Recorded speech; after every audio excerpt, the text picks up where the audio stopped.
Les causes des maladies chroniques sont différentes les unes des autres, mais les difficultés qu'elles génèrent au quotidien sont similaires. Le cours Evivo, développé aux États-Unis à l'université de Stanford, apporte des outils pour mieux gérer le quotidien avec la maladie. Différents thèmes sont abordés comme la communication avec les soignants et l'entourage, la gestion des émotions, la prise de médicaments, la résolution de problèmes, l'alimentation et l'activité physique.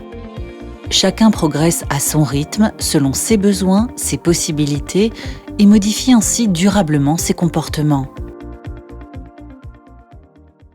Ce qui est différent avec ce cours, c'est que c'est un cours qui n'est pas orienté vers une seule pathologie. Aussi bien la documentation que les outils qui sont donnés sont utiles à toutes sortes de pathologies. Je me suis dit, oh mais ça c'est pour moi. Ça représentait exactement une globalité. Ce qui m'a spécialement plu, c'était le groupe, c'était l'idée du groupe et puis se sentir soutenu.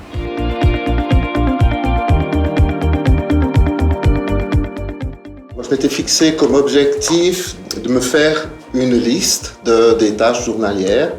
Oui. Alors moi, j'avais décidé de reprendre mon tablier de cuisinier. J'ai réussi 4 sur 5. Bon.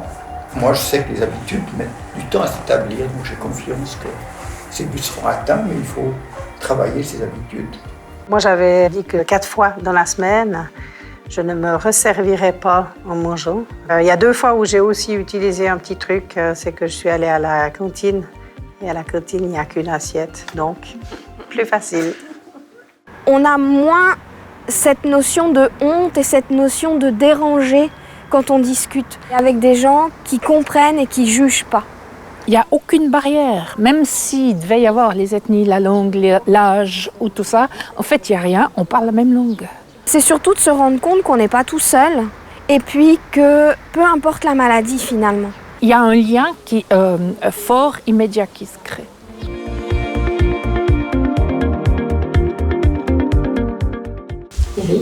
Alors pour moi, mon plan d'action, c'était de varier les activités journalières. C'est une chose que je n'arrivais pas à faire avant. C'est grâce aux cours et puis aux expériences des gens autour de la table que j'ai réussi à m'autogérer différemment par rapport à la douleur. Voilà.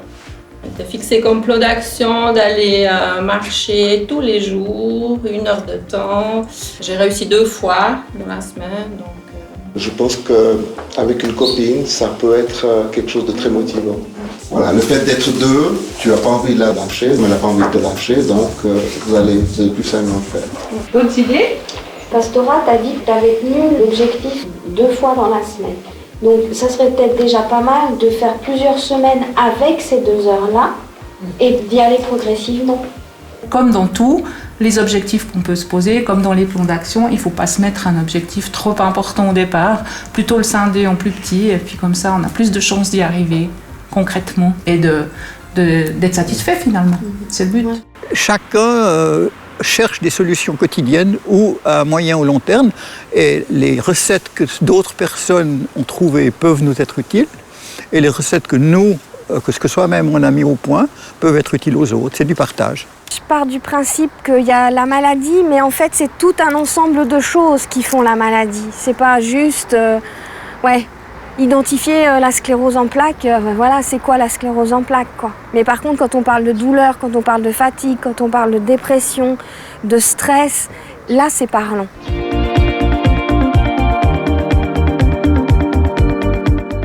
Quels sont les moyens qui pourraient nous aider à gérer la fatigue et puis après la douleur? L'auto-hypnose. respecter l'horaire du traitement. Améliorer sa condition physique. Lire, écouter de la musique. Admettre qu'on est mal. Et ce que je retiens, c'est ces échanges d'idées, ce dynamisme pour trouver des solutions à travers nos soucis de tous les jours. Disons, pouvoir déjà parler de la maladie, déjà. Parce que c'est vrai, on n'a pas toujours l'occasion, disons, de parler. Si j'avais eu ces cours-là, il y a 10 ou 11 ans, quand j'ai été diagnostiquée, j'ai l'impression que j'aurais gagné énormément de temps. C'est très porteur, ça fait avancer réellement. Ça va lui apporter quelque chose pour toute sa vie, aussi bien au quotidien que pour la gestion du long terme. De nombreuses études scientifiques ont prouvé l'efficacité du cours Evivo. Elle montre que les participants suivent mieux leur traitement, consultent moins en urgence, sont moins hospitalisés, communiquent mieux avec les soignants et leur entourage et sont moins absents au travail. Ils se sentent mieux, ont plus confiance en eux et retrouvent une motivation au quotidien. Devenez acteur de votre santé. Inscrivez-vous.